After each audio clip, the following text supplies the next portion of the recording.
o nome de sua mulher Eva, porquanto ela era mãe de todos os viventes. E fez o Senhor Deus a Adão e a sua mulher túnicas de peles e os vestiu. Então disse o Senhor Deus: eis que o homem é comum de nós, sabendo o bem e o mal. Ora, pois, para que não estenda a sua mão e tome também da árvore da vida e coma e viva eternamente.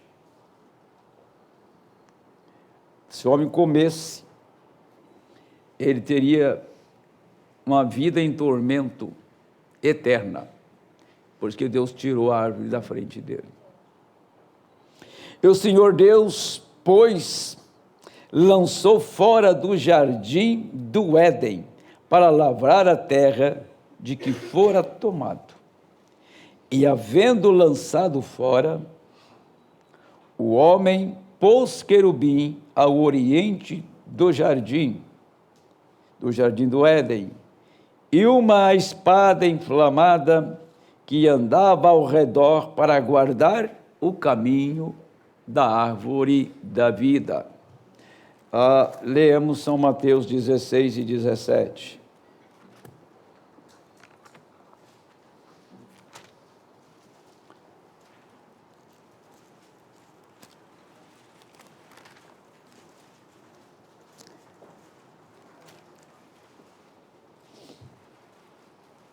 E Jesus respondendo disse-lhe: bem-aventurado és tu, Simão Bar-Jonas, porque não foi a carne e o sangue quem tu revelou, mas meu Pai que está nos céus.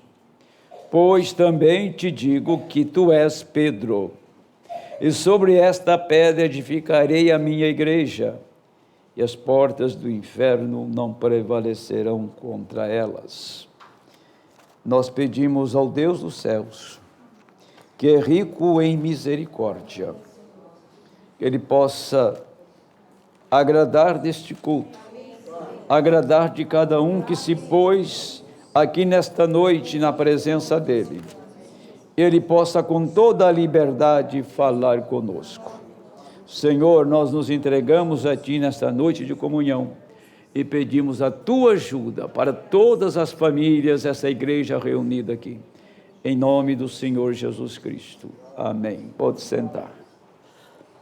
Eu vou fazer uma leitura aqui, você não precisa ler comigo não, só vou, se você quiser situar depois, que é Gálatas capítulo 1, versículo 11.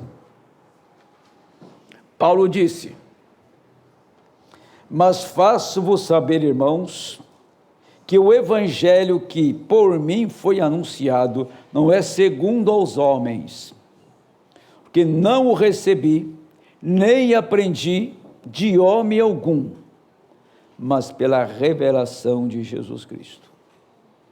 Porque já ouvistes qual foi antigamente a minha conduta no judaísmo, como sobremaneira perseguia a igreja de Deus e assolava. E na minha nação excedia em judaísmo muitos da minha idade, sendo extremamente zeloso da tradição de meus pais. Mas quando aprouve a Deus, que desde o ventre da minha mãe me separou e me chamou pela sua graça, revelar o seu Filho em mim, para que eu o pregasse entre os gentios, não consultei a carne e nem o sangue. Paulo está dizendo aqui de uma revelação pessoal.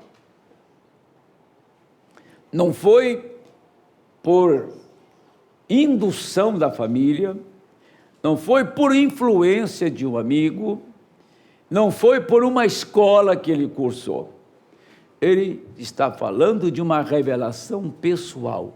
Jesus Cristo foi revelado a Paulo pessoalmente.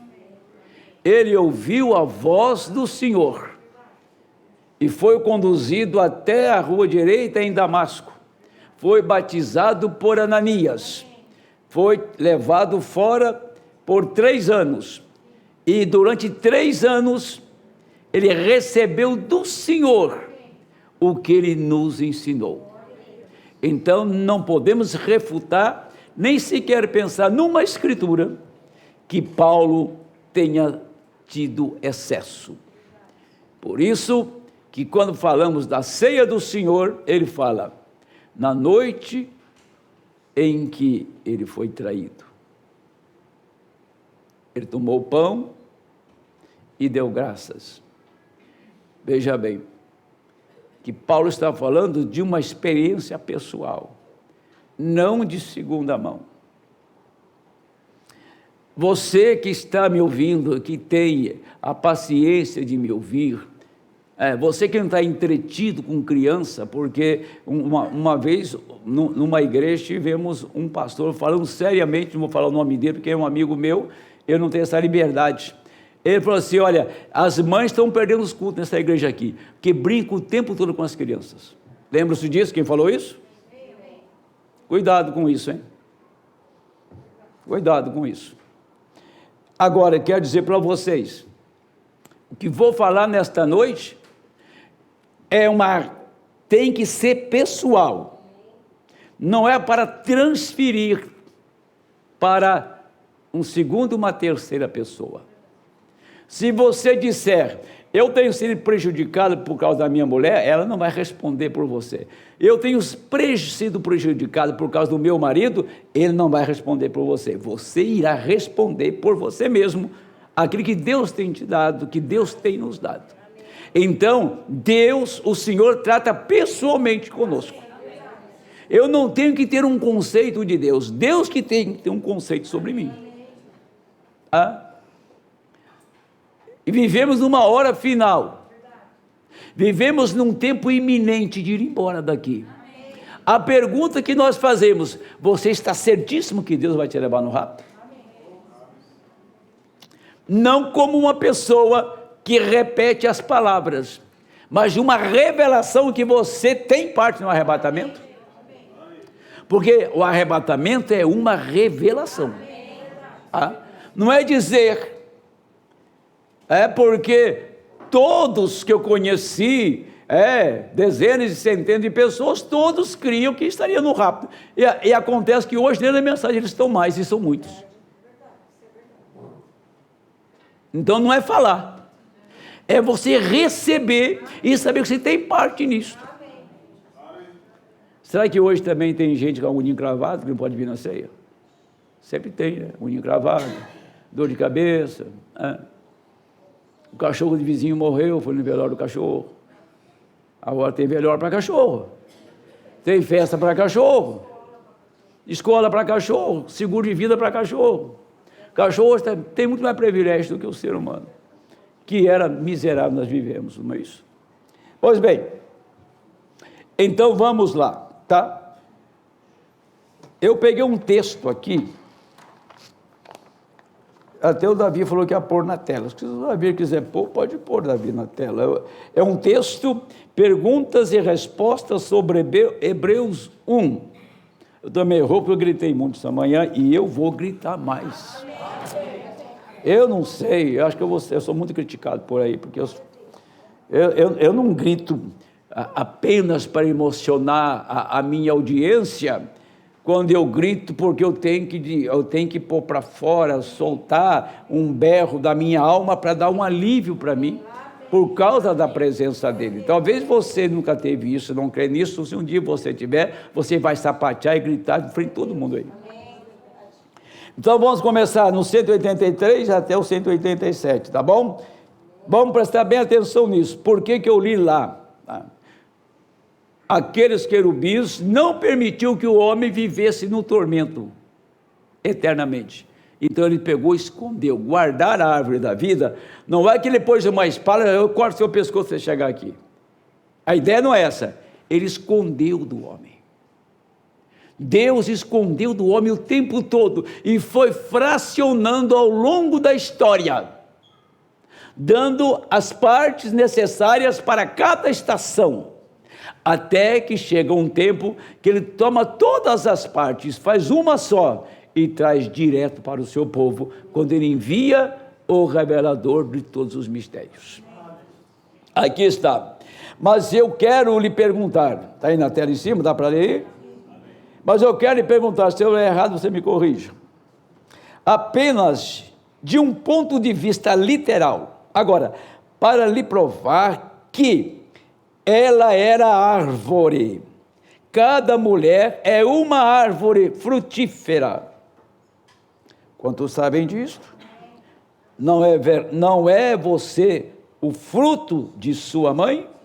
Certamente você o é. E no meio do fruto, ou melhor, no meio da árvore, o fruto que ela não deveria tocar. Você entendeu isso? Eu não vou mais longe que o profeta, não. Tá? Aonde estava esse fruto que ela se perdeu? Tá? Ele foi claro aqui. Né? Agora, preste bem atenção no que o profeta vai trazer. A mulher, estou falando com a minha congregação, viu? Falando com o meu povo, quem costuma me ouvir. A mulher, ela se desgastou, ela se perdeu. Porque o que é ser uma mulher é ser feminina. Uma mulher nasceu para gerar filhos. Uma mulher nasceu para cuidar do seu marido, tá? Para isso ela veio ao mundo. Tá? E quando ela saiu do posto do seu dever, saiu da sua responsabilidade e começou a querer ser homem, aí ela foi se desgastando, a ponto de chegar nessas notícias, nessas matérias que nós temos aqui, né, lido e conversado sobre ela. Ela perdeu porque saiu do seu posto. Se você sai do posto do seu dever, você não tem direito de reivindicar mais nada, porque você deixou o seu posto do dever, você perdeu o seu direito. Agora, a igreja, ela foi levantada para cuidar de um homem, chamado Jesus Cristo, e ele cuidar dela. Quando a mulher rejeita este homem, ela vai viver por si mesma. E vocês acham que só tem lesbianismo natural? Vocês acham que só tem homossexualismo aí no natural entre os seres humanos? Ou está dentro da estrutura da igreja, no espiritual? Porque ela faz o que ela quer, ela dá comando, ela tem a voz de comando, ela não aceita o que diz as Escrituras, ela refuta, ela reprova a palavra, tem que ser do jeito dela. Tome isso e coloque no natural, lá fora vê o que está acontecendo, não é isso que tem acontecido?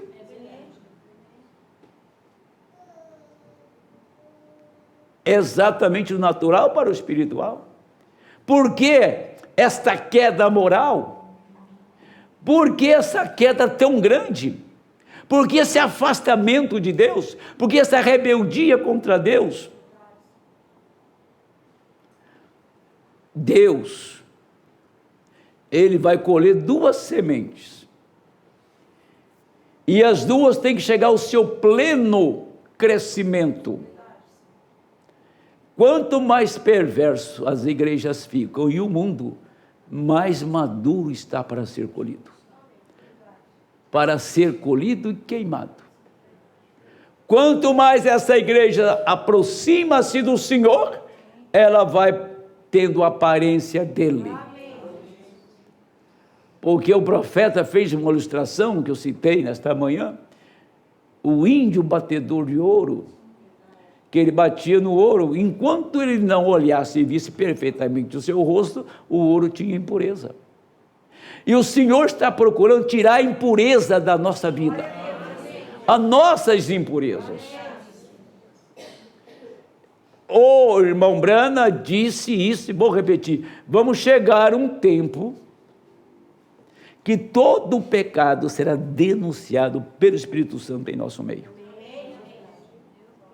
E estamos chegando a isso. 84, né? Se você observar, não era Jesus a árvore da vida?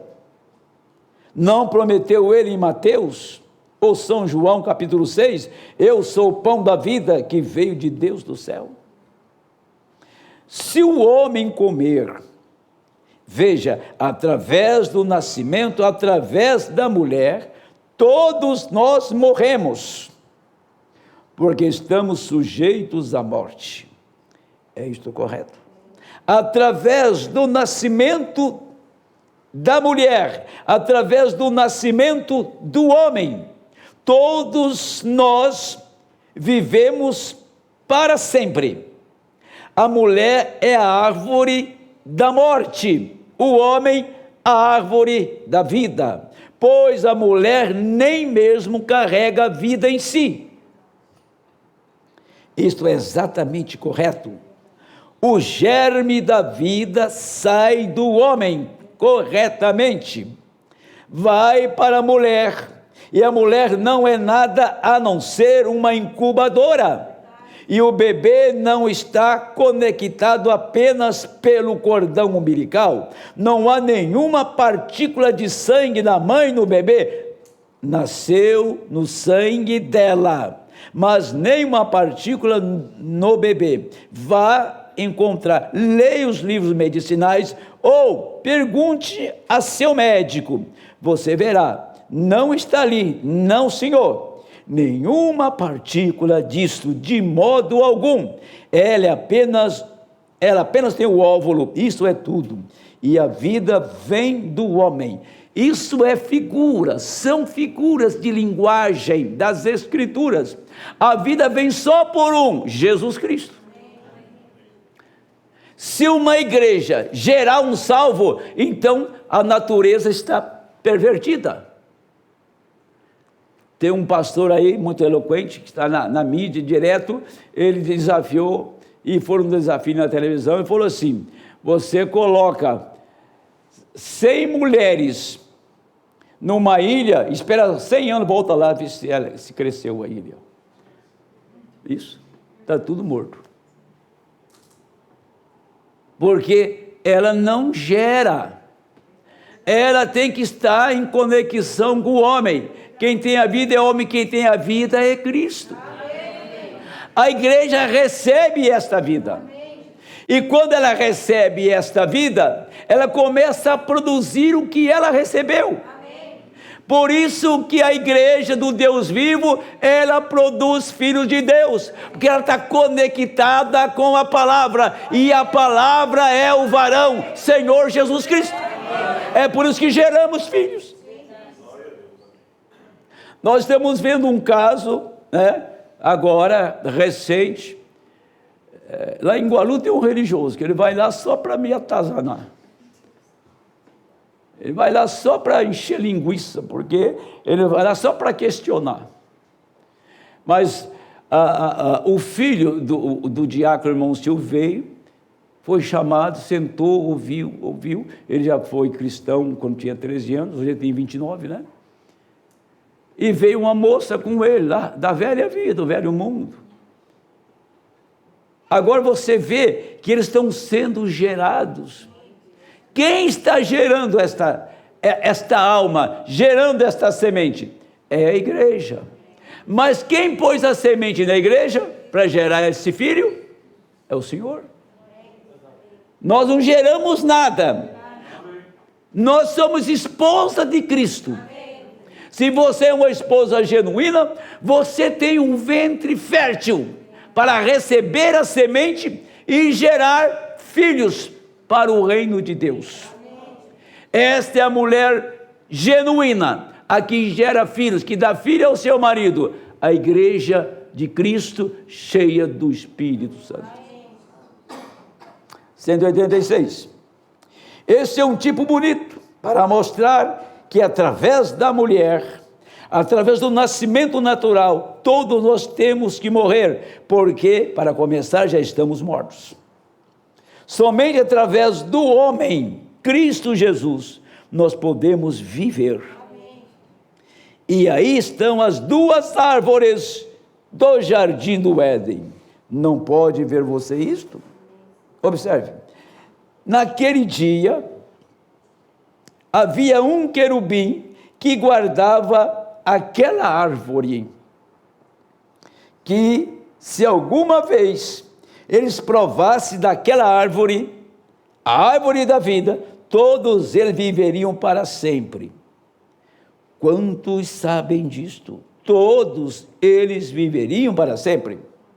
E a primeira vez que eles aprovassem, o anjo disse: nós aguardaremos.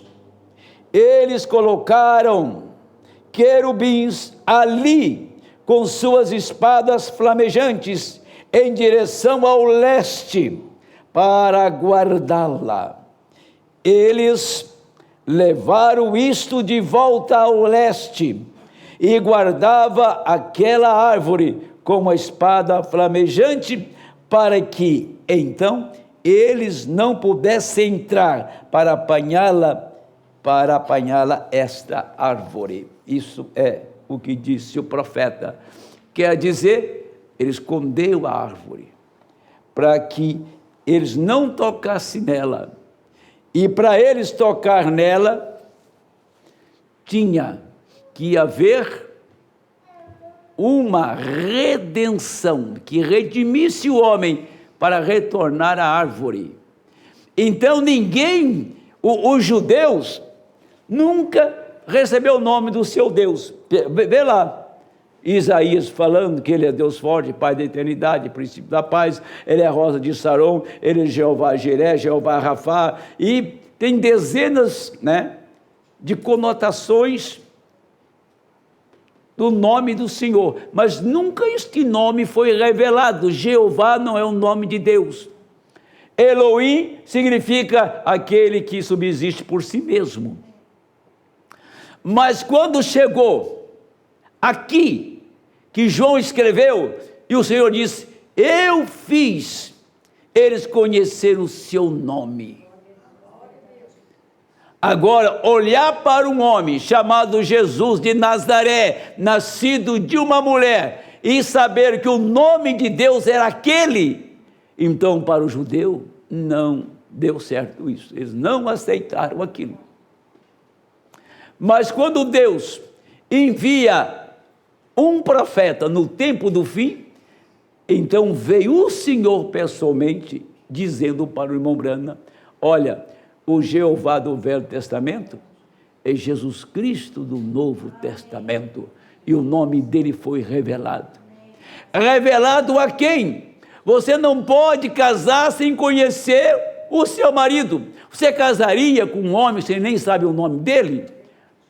Só se for louca, Só se estiver fora do seu juízo, porque você primeiro conhece aquele homem, e ele dá o nome dele para você.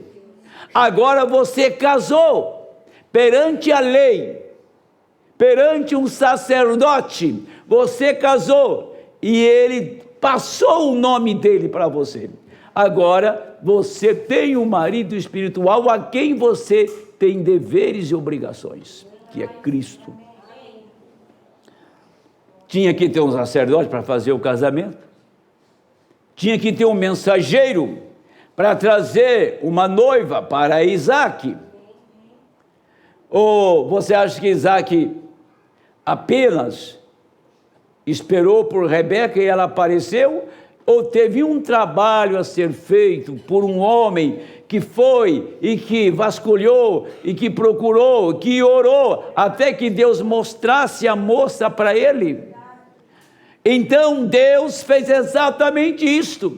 Ele tomou o profeta e mostrou a noiva da primeira era e mostrou a noiva da última era, e depois mostrou a igreja perversa naquela visão do arrebatamento. O profeta esteve lá aonde estão todos aqueles que foram convertidos pela sua mensagem. Ele viu aquele povo, tá?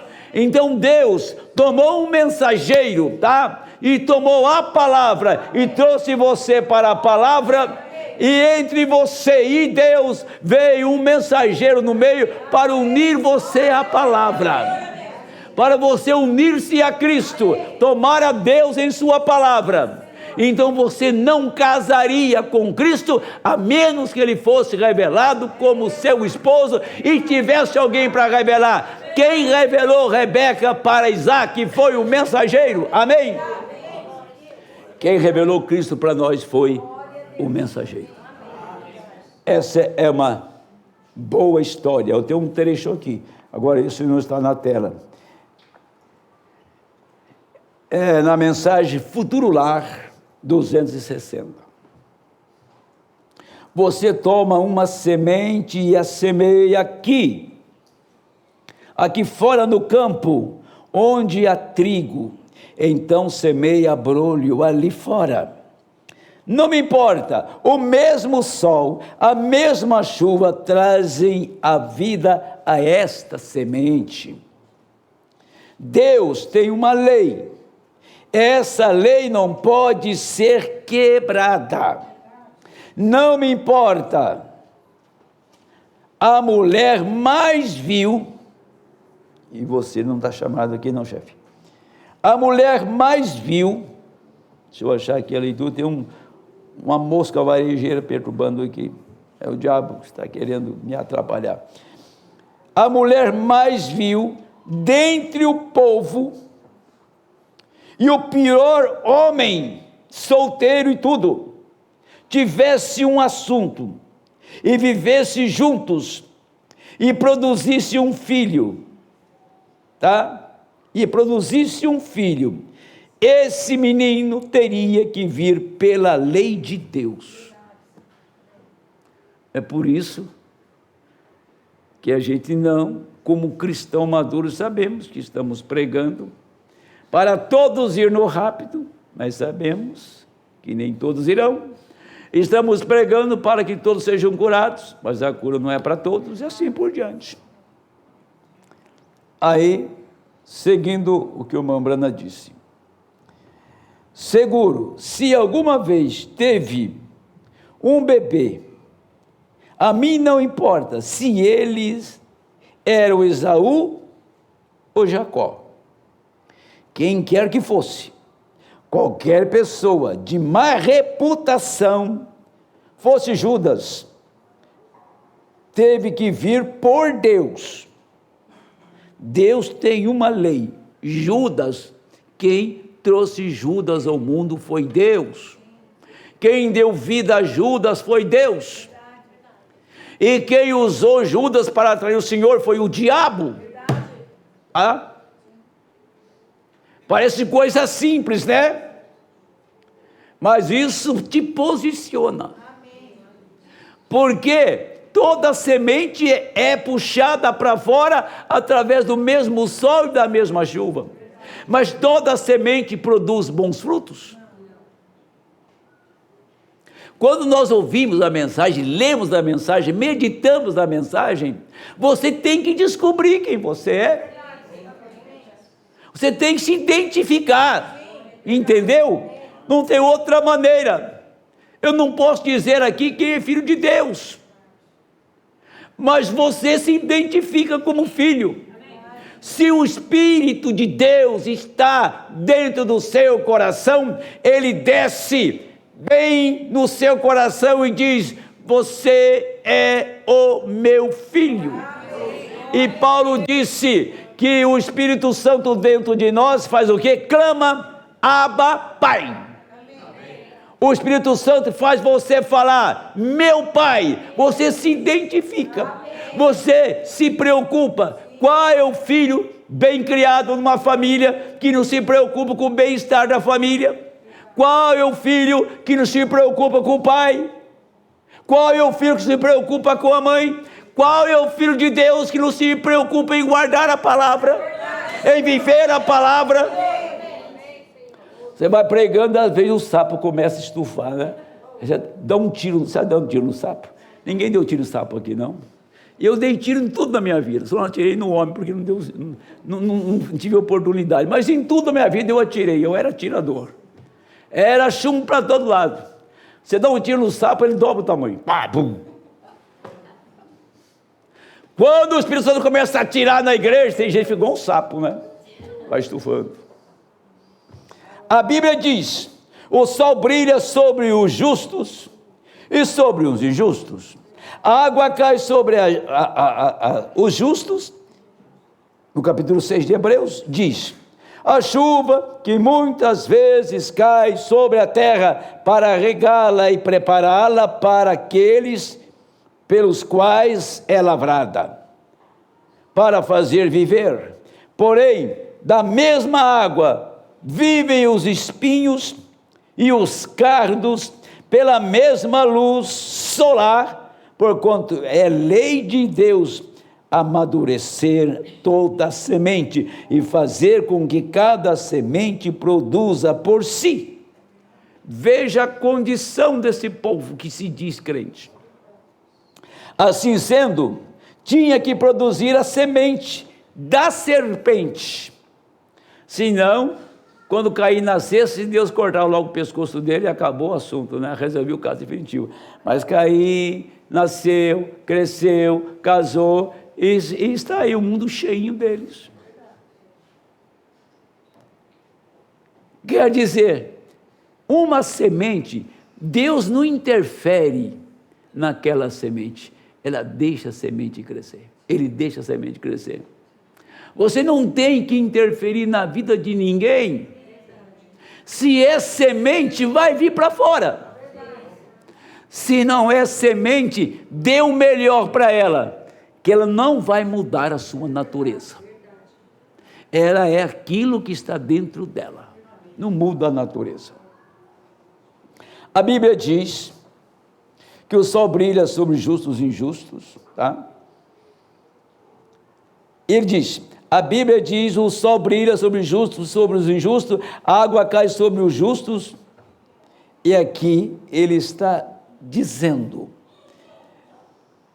Deus, deixa eu voltar aqui e pegar o sentido da palavra, pegar todo o trecho, a chuva que muitas vezes cai sobre a terra para regá-la, prepará-la para aquele pelos quais é lavrada, porém, da mesma água vivem os espinhos. É verdade, aqui, manda aqui esse negócio que está balançando, mas que árvore, pode colocar aqui, vai. Eu esqueci, de vez em quando eu esqueço. Eu não posso esquecer de falar, né? O resto eu tenho que lembrar. Falando, tá bom, né? Então, tá, vamos lá, vou terminar isso aqui. Porém, a mesma água vive, pela mesma luz solar vem toda a semente, porquanto é a lei de Deus amadurecer toda a semente e fazer com que cada semente produza por si. Assim sendo, tinha que produzir a semente da serpente. Foi aqui que eu parei. E por quê? Nunca a semente da serpente impediu a Deus de te salvar. Nunca Satanás impediu a Deus. Até eu falei numa entrevista aí, que está aí no podcast aí, o que me levou a crer em Deus foi o diabo. Mas isso é uma verdade. Eu não acreditava no diabo. Eu achava que o diabo era um mito e tal. Um dia o diabo manifestou na minha frente. E mudou de voz, e mudou de semblante, e fez uns caras. Eu falei, o diabo, esse negócio aqui é verdade. Eu conheço essa mulher aqui, ela não fala assim, o rosto dela não é isso, ela ficou toda troncha. Aí eu fiquei esperto. Eu fui buscar a Deus. E aqui eu estou pregando para vocês. Há 40 anos atrás, foi uma namorada que eu tive. Falei assim, eu tive uma namorada que foi comigo na igreja e aí o negócio pipocou para o meu lado. Aí eu acreditei, porque mudou a voz, mudou o semblante, andou torto, fez coisa do arco da velha. Eu falei, não, ela não faz isso. Eu conheço ela, poxa. Falei, só pode ser o diabo, esse camarada aí. E aquilo fez eu correr para os braços do Senhor. Quer dizer, se o diabo vai fazer alguma coisa perto de uma semente, ou por uma semente eleita, só vai ajudar ele a chegar perto de Deus. Só vai aproximar ele mais do Senhor. Temos a experiência de Pedro, que ele negou o Senhor, e já estava escrito que o Satanás vai fazer você se andar como trigo, mas o Senhor disse, eu intercedi por você, e Pedro passou aquilo por cima na cabeça dele. Quando chegou uma noite, que ele viu o circo pega fogo, e a coisa fica feia, e ele estava correndo um risco de vida, ele negou o Senhor. Mas assim que o velho galo cantou, foi um tônico, foi coenzima Q10 na mente de Pedro, abriu, olha, você me negará 3 vezes antes que o galo cante. E Pedro negou pela 3ª vez. Quando o galo cantou, caiu, acabou a amnésia de Pedro. Cumpriu-se a palavra, rasgou o véu.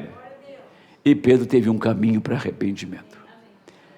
Era Deus naquilo. Era uma prova terrível para aquele homem. Mas se um dia você mais tarde falasse com ele, ele contaria aquela história da fogueira naquela noite. Ele falaria do canto do galo e diria para você, eu fui avisado, só que eu não sabia, eu tinha esquecido aquilo, mas o galo fez que eu recordasse aquilo. Deus tem um ponto, está me ouvindo? Deus tem um ponto na sua vida que Ele vai fazer você acordar, vai fazer você despertar. Se é que tem alguma coisa lá dentro para ser despertado, vai despertar. Tem um tempo na sua vida, tem uma passagem na sua vida, tem um caso em sua vida que vai fazer você parar com essa vida molenga, e uma vida frouxa. Não está pensando no céu, não está preocupado com o céu, não está preocupado com a sua alma, não está preocupado com ninguém. Mas um dia, se você tem lá aonde ser mexido, Deus faz um pontinho no mapa dele. Vou fazer um pontinho, eu perdi até minha caneta agora. Fazer um pontinho no mapa, aqui, Quando ele atingir esse ponto aqui, eu vou dar um choque nele. Você já levou um choque de Deus? Já levou, minha irmã? Um choque de Deus? Pá! É isso mesmo. Acorda. E aquele choque é tão grande que você corre a vida inteira para o lado dele. Até o final da sua vida. Nunca mais você esquece daquilo. Será que você nunca levou um choque dele? Que Deus te ajude a levar um choque nesta noite. Que algo aconteça que faça você acordar e romper todas as barreiras e buscá-lo enquanto há tempo de encontrá-lo. Esse é um tempo terrível para você despertar uma pessoa. Muito. Só Deus na causa, como diz. Então, a semente da serpente nunca estorvou a Deus. Cumpriu o seu plano completo. Fez dele um redentor. Qualquer cego quase poderia ver isso, a menos que esteja oculto. O Deus deste mundo tem ocultado de você. Está tão claro como qualquer coisa que você possa ver. Aí o tem. Aí está a sua semente da serpente. Agora notem, porém Jesus foi o princípio da criação de Deus. Vou chegar nos pontos aqui, para não ficar tarde para vocês. Jesus foi o princípio da criação de Deus, está lá no livro de Hebreus. Então Adão não foi o princípio da criação, foi o Senhor, o segundo Adão. O segundo Adão, o primeiro Adão foi uma figura. Eva foi uma figura disso que está aqui nesta noite, desta mensagem que estamos pregando. Ele guardou, ele escondeu o caminho da árvore da vida. Ninguém encontrou Jesus. Ele apareceu num pilar de fogo, apareceu numa nuvem, representado no maná. Em quantos presságios na Bíblia você podia ver que era ele, quando ele falou com Samuel. Ele falou através de uma pedra de esquina. Ele falou através de uma pedra que Jacó dormiu com a cabeça descansando naquela pedra. Aquela pedra era Cristo, era a pedra de coroa na cabeça de Jacó.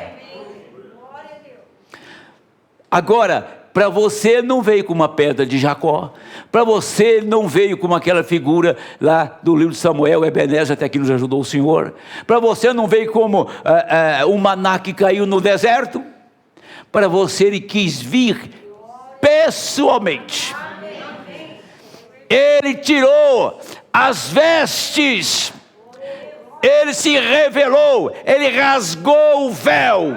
Se desvelou, abrindo a sua palavra, mostrando que quando ele foi criado, você foi criado com ele. Jesus é o princípio da criação de Deus, e eu estava nele, você estava nele, então você é o princípio da criação de Deus, e você tomou conhecimento quando ele abriu sua palavra.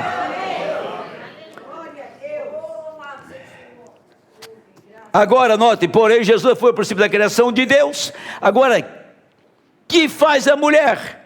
Quando o germe vem do sexo masculino, a mulher não tem vida nela ao todo. Ela somente tem um pequeno óvulo, o qual é o terreno aqui fora. A Maria não tinha óvulo. O óvulo de Maria foi criado por Deus. Tudo que estava em Maria era 100% ele. Não tinha participação humana. Mas a mulher natural tem um óvulo. Você está pensando numa concepção natural, não está? Como você toma um terreno, o qual é o terreno aqui fora, como você toma um terreno e suga, ara aquele terreno, e põe um regador, põe água ali, tira todos os germes para fora dele, nem mesmo a grama ou nada poderá crescer nele. Coloca adubo novamente, semeia a boa semente, semeia outra semente, a mesma lei de Deus amadurecerá ambas as sementes. Deus não estava intentando que ocorresse isso, porém, o que aconteceu? Veja o que o profeta está dizendo aqui. Olha, a mulher tem um recipiente, um óvulo, para abrigar a vida que vem do macho, chamado hemoglobina. Pois bem, a igreja, ela tem uma coisa chamada a mais poderosa do mundo: eleição. A eleição administra a sua vida. Você não faz mais o que quer. Tem muitas coisas acontecendo aqui que um dia vai te fazer falta e você tem dado as costas. Você não tem se interessado, mas saiba que um dia você vai procurar isso e isto já passou. Já foi o tempo. Estou falando isso como assim diz o Senhor. Eu tenho visto isto acontecer. Se acontece no ministério pequeno como o meu, eu imagino nos grandes. Nos grandes. Não dou atenção. Isso não está no meu interesse. Tudo bem, você tem direito de não ter interesse em nada. Você acha que tomando ceia você está salvo? Você pode estar mais perdido ainda. Você pode estar condenado por causa disso. Fazendo disso aqui uma tradição. Isso não é tradição. Por isso, que um dia você vai precisar desses cultos, desses ensinamentos, e você não vai tê-lo mais.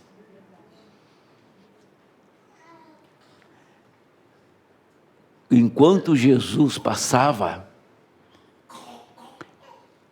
e as pessoas clamavam pelo seu nome, ia ao encontro dele, como Zaqueu se escondeu numa árvore, como mulher do fluxo entrou no meio da multidão e rompeu os obstáculos, como Jairo deixou a sua casa e viajou a longa distância para ir buscar socorro nele, e teve a notícia que a filha tinha morrido, mas nem isso fez com que ele parasse. Isso chama-se eleição, gente. Eleição não faz da gente um religioso. Eleição te faz um crente robusto e verdadeiro. Eleição faz com que você manifeste aquele que te redimiu, manifeste a Cristo. Por isto que enquanto ele estava passando, tinha uma multidão interessada na cura, uma multidão interessada em muitas coisas, porque ele fazia grandes milagres. Muitos eram interessados nos cultos em Mombrana. Ele falou numa mensagem que acabei de ler ontem, cada reunião de Mombrana tinha 40 mil pessoas. 40 mil pessoas em cada reunião do profeta, no seu avivamento. Será que essas 40 mil pessoas que ouviu a mensagem, captou a mensagem, creu, recebeu, está lá? Agora faz a mesma pergunta: o que prego nesta noite não é a mesma mensagem? Será que todos que me ouvem estarão lá? Faça a pergunta para você: eu estarei lá? Eu tenho uma experiência, eu tenho convicção que o arrebatamento está pulsando nas minhas veias, como o sangue que está irrigando, e como o sangue faz meu coração bater, pulsar, assim é o arrebatamento para mim, é parte da minha vida, é a minha vida. Ele pulsa noite e dia aqui, eu durmo com isso, eu levanto com isso, eu prego isto, eu amo isto, eu dou a vida por isso. O que é? Ressurreição, ter o corpo mudado, ter o corpo transformado. Quem faz isso é o elemento chamado eleição. Quando ele trouxe essa criação, Jesus, você estava nesta criação. Porque ele não começou no ventre de Maria, começou como um homem, mas ele era o Logos, que saiu de Deus. A primeira vez que Deus apareceu, era o Logos, era grande luz. Daquela grande luz desprendeu centenas de milhares de luzes, que faz parte do mesmo Logos. Isto era você. Isso era o homem e a mulher que você não conhece. Se tem alguém estranho, é aquele que está do outro lado. É estranho essa dimensão, ele não passa para cá. Eu tenho que ir para lá.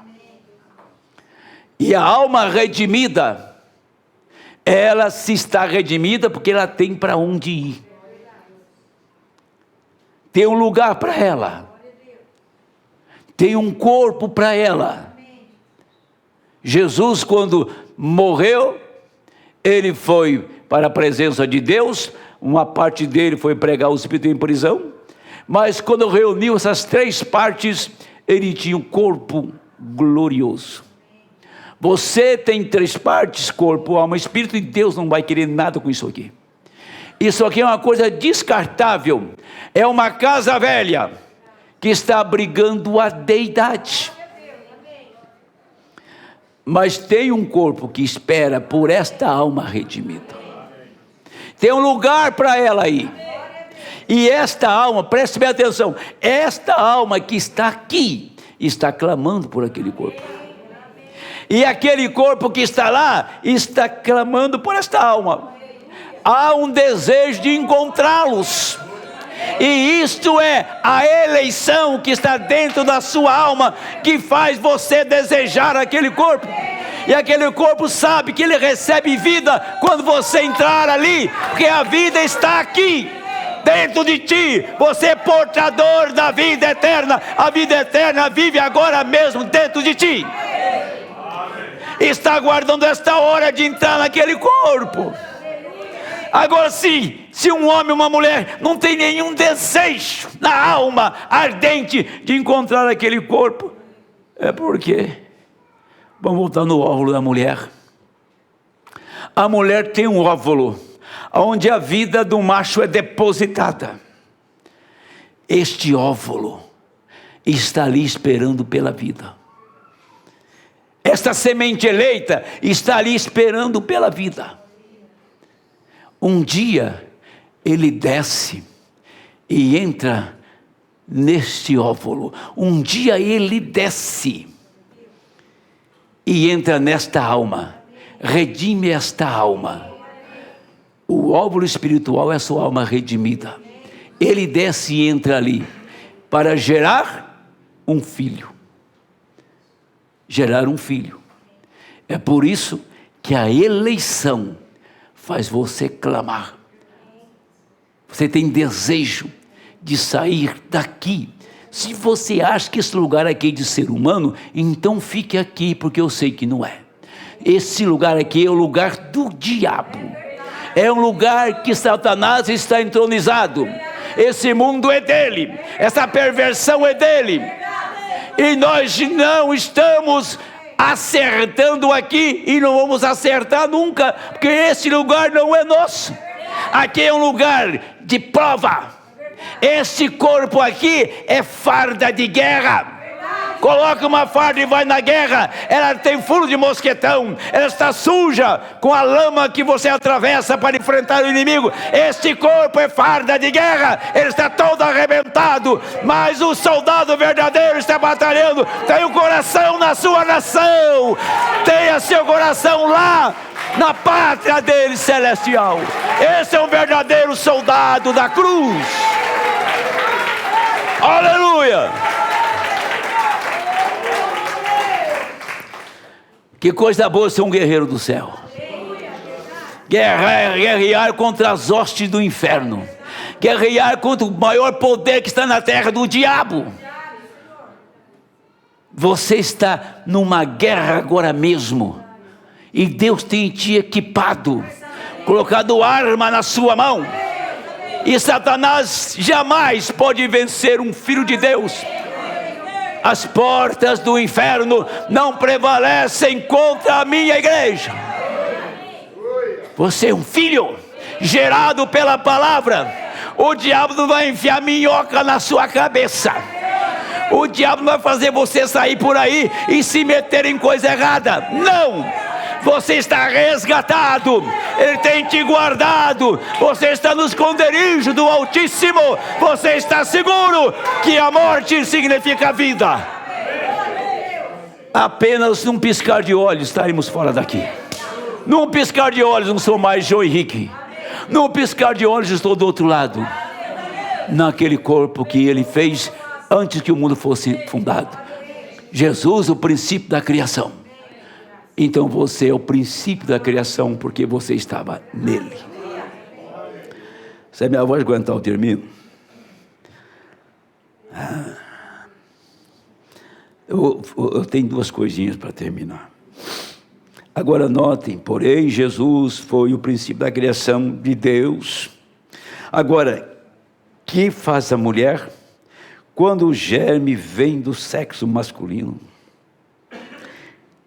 Agora, a mulher não tem vida nela ao todo.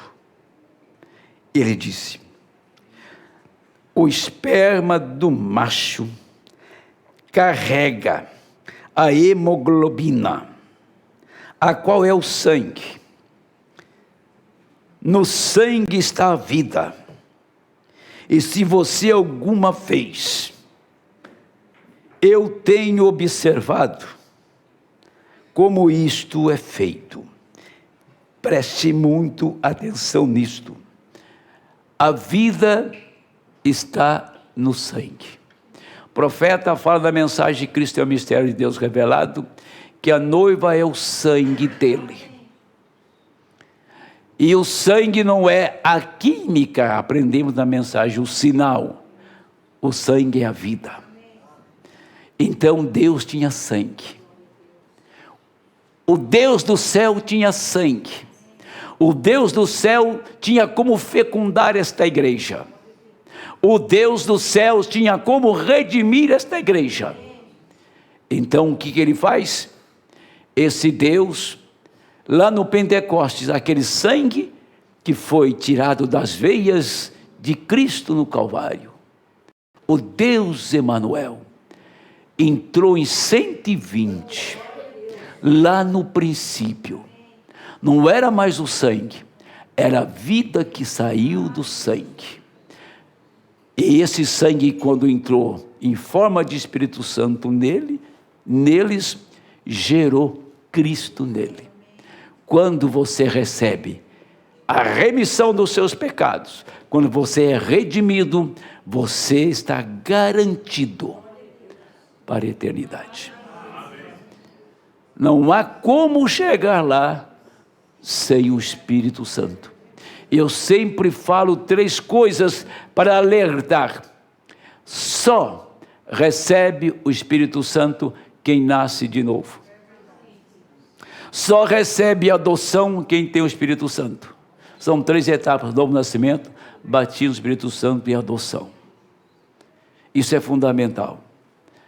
Tome João 3 e analisa o que o Senhor diz para Nicodemos. Quem não nascer de novo, não entra no reino. Quem não nascer de novo, nem sequer ver o reino. Pode ver o reino. Então o novo nascimento é uma outra vida que toma lugar. Se vocês estão assentados me suportando pregar até neste momento, se você tem prazer em ouvir a palavra, é porque tem algo novo aí dentro.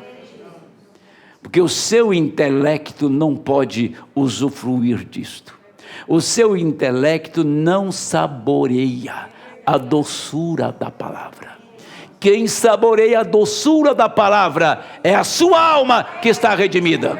Se não é apenas um sermão intelectual, mas quando sai do sermão, passa para a palavra, a vida entra. E o Espírito Santo vem sobre a congregação e alimenta a alma que está faminta e querendo beber da água da vida e comer mais da sua palavra. Vou para o meu tempo final. Esta mensagem é Apocalipse 5, segunda parte. Apenas um parágrafo. Agora, quando você lê Jeremias, que fez o que ele fez aqui, você está pensando em Jeremias. Você está pensando que ele fez mesmo um vaso de barro e pôs uma escritura lá dentro. Isso foi sombra. Isso tem muito mais que isto. Jeremias, quando estava em cativeiro, ele sabia que tinha redenção. Aquele vaso aponta para a redenção. Ele tinha um lugar para se instalar. Não posso precisar se ele voltou do cativeiro, porque foram 70 anos. Não sei se ele voltou do cativeiro. Ele era muito jovem quando era profeta. Possivelmente ele voltou do cativeiro. Mas quando ele voltou, ele tinha uma terra redimida. Quando acabou o cativeiro, ele foi para a sua terra. Mas antes de ir para o cativeiro, ele providenciou um caminho para ele voltar. Antes que nós caíssemos no cativeiro aqui, Deus proveu uma terra. Ele proveu um lugar para você entrar. Você entendeu o que Jeremias está fazendo? Deus sabia que a sua semente estaria em cativeiro por 6.000 anos. E ele então pagou o preço disso. Porque o Cordeiro de Deus foi sacrificado quando? Antes da fundação do mundo. Então o preço estava pago. Tinha uma terra, tinha um lugar para você se instalar. Agora na hora final, você está voltando para o seu lugar, para a sua terra. Não foi comprada ontem, e nem quando os selos abriram, e nem quando caiu o Espírito Santo no Pentecoste. Antes da fundação do mundo, já tinha um lugar para te abrigar, para você voltar naquele lugar. Jeremias viaja e vai embora para o cativeiro, e tinha um primo dele, e o primo que ofereceu: me compra essa propriedade, você tem direito nela. Ele foi lá, pegou, pagou a propriedade, pesou, que era peso de ouro, pesou o valor da propriedade e pagou. Você pode ir para o cativeiro, isso aqui vai ficar aqui, é de graça. Não era de graça, tinha que pagar. A salvação é de graça, mas se você quiser chegar lá, você vai mostrar que é guerreiro. Vai mostrar que é guerreiro. Vai guerrear contra Satanás o tempo todo, contra as potestades do ar. Não, eu te vendo a minha propriedade. Chamava Anamel, o nome dele. Uma outra tradução diz Anemel. Ele vendeu, pagou, pesou o preço, o valor, está pago. Não entrou nela na hora. Ele sabia para onde ia. Ele foi tão eficaz que ele foi um demarcador de tempo para Daniel. Daniel viu as 70 semanas que tinha pela frente através de Jeremias. Quando ele leu as escrituras de Jeremias, que o cativeiro estava no fim, foi quando Deus foi mostrando 70 semanas para Daniel. E Daniel, quando passou 69 semanas e meio, Deus parou.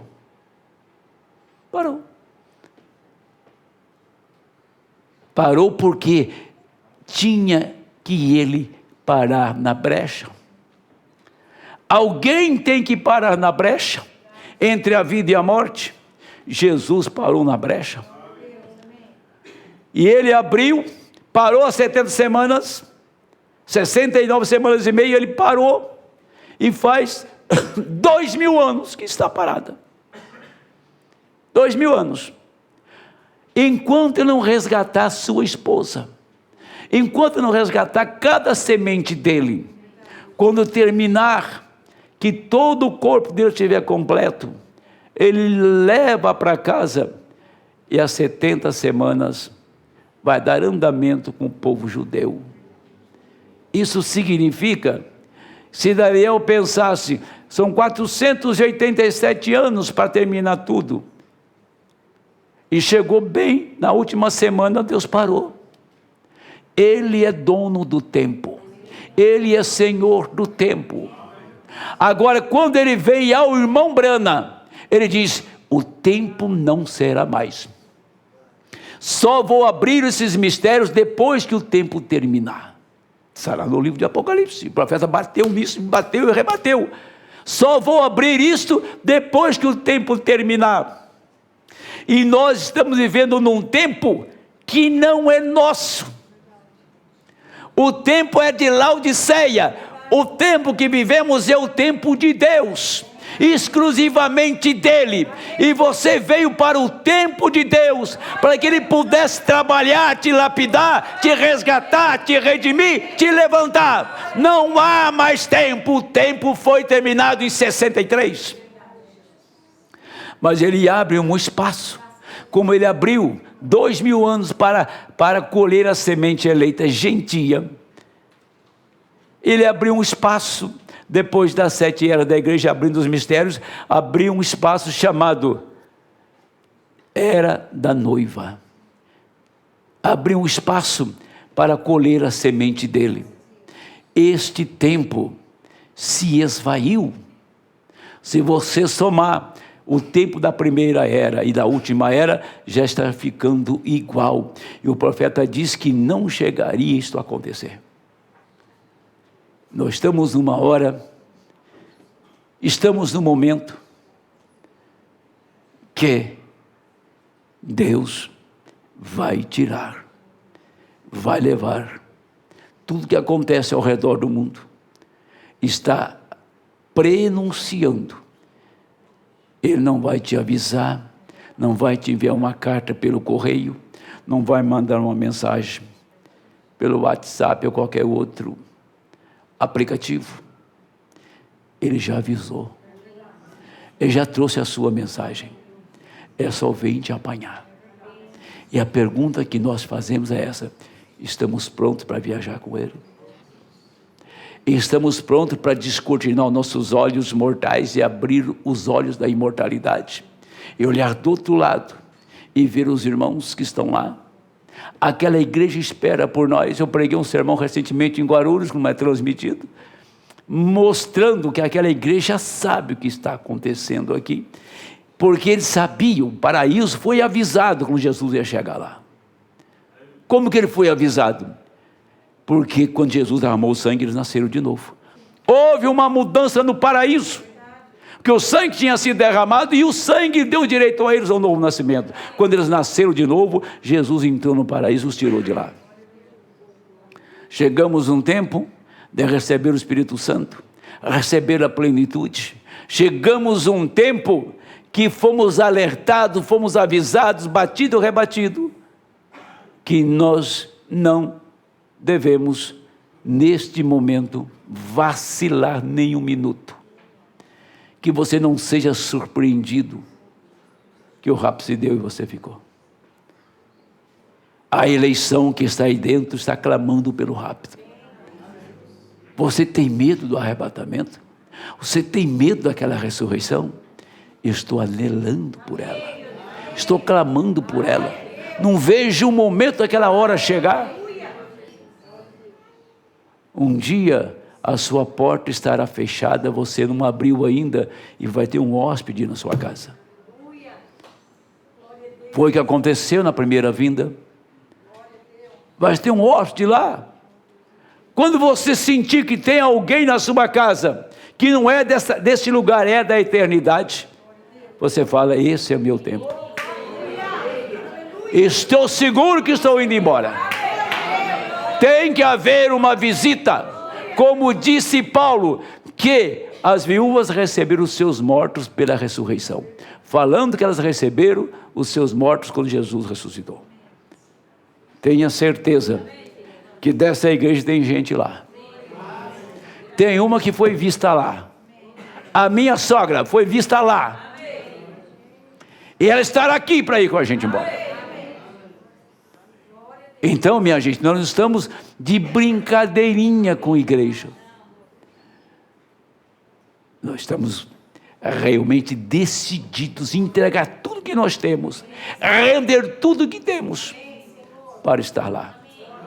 A própria natureza, o próprio sistema dentro de nós está clamando por isso. Então vou falar de Jeremias aqui e vou encerrar. Agora, quando Jeremias escreveu este livro, foi selado. Aqui está uma boa coisa que mas para aí, rapaz, eu vou chegar num acordo, só um momentinho aqui, minha audiência. Que mosquito perturbador, rapaz. E não morreu, hein? Saiu voando por aí.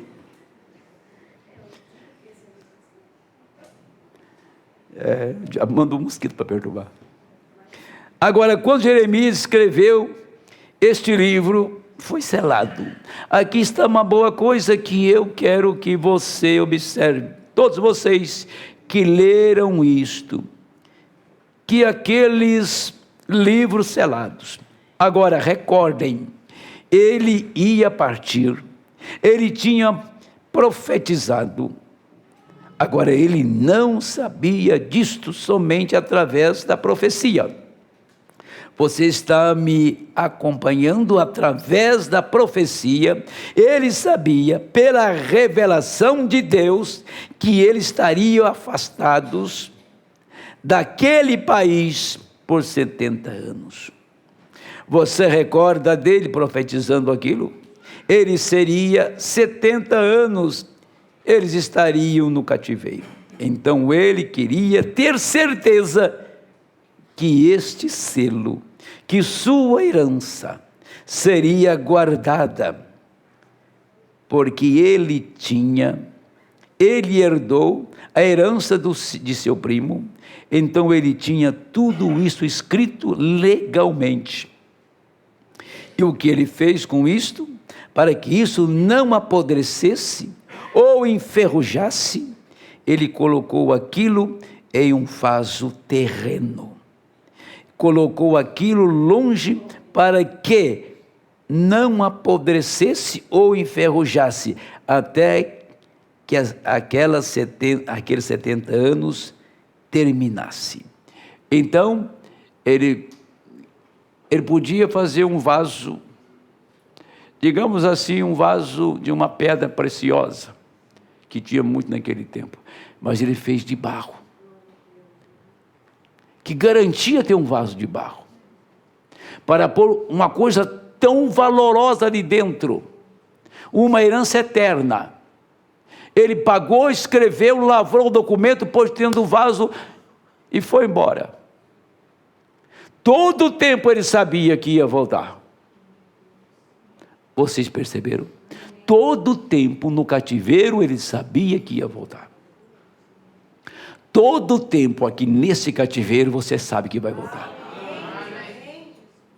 Porque quando Deus enviou o último mensageiro, o profeta fala 3 vezes a palavra silo aqui, o livro selado, dentro do vaso, veio o grande oleiro e tirou o selo e abriu.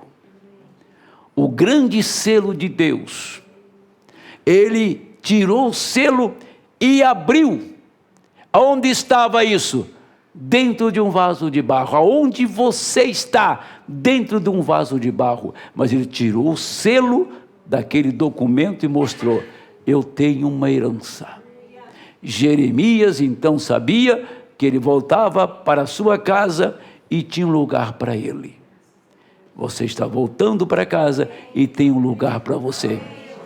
Porque se ele não rompesse o selo, você nunca saberia que tinha um corpo te esperando lá. Mas quando ele rompe o selo, ele revela que ele te comprou, ele pagou, esta herança agora foi revelada a você.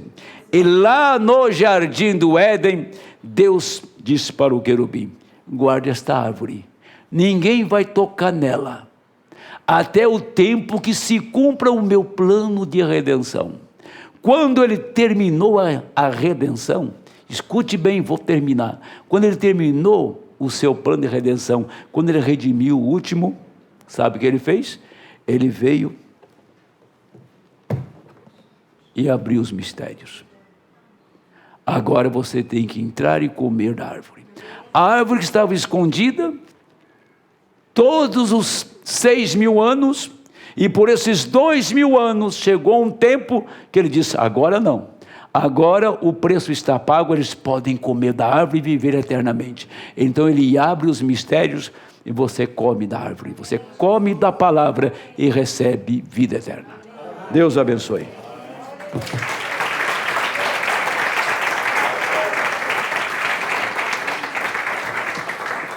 Amém. Vamos...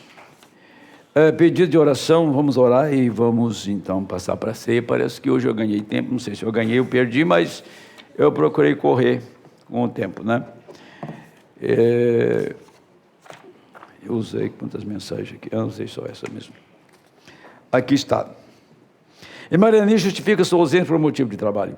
Irmã Eleni justifica sua ausência por motivo de dores no corpo e pede oração para que sua saúde seja restaurada. Senhor Jesus, colocamos diante do Senhor a nossa irmã que está enferma, doente. Nós somos sarados por suas feridas. Enquanto houver, Senhor, tempo e um corpo aqui na terra, e a noiva não for raptada, nós temos a cura divina, nós temos salvação.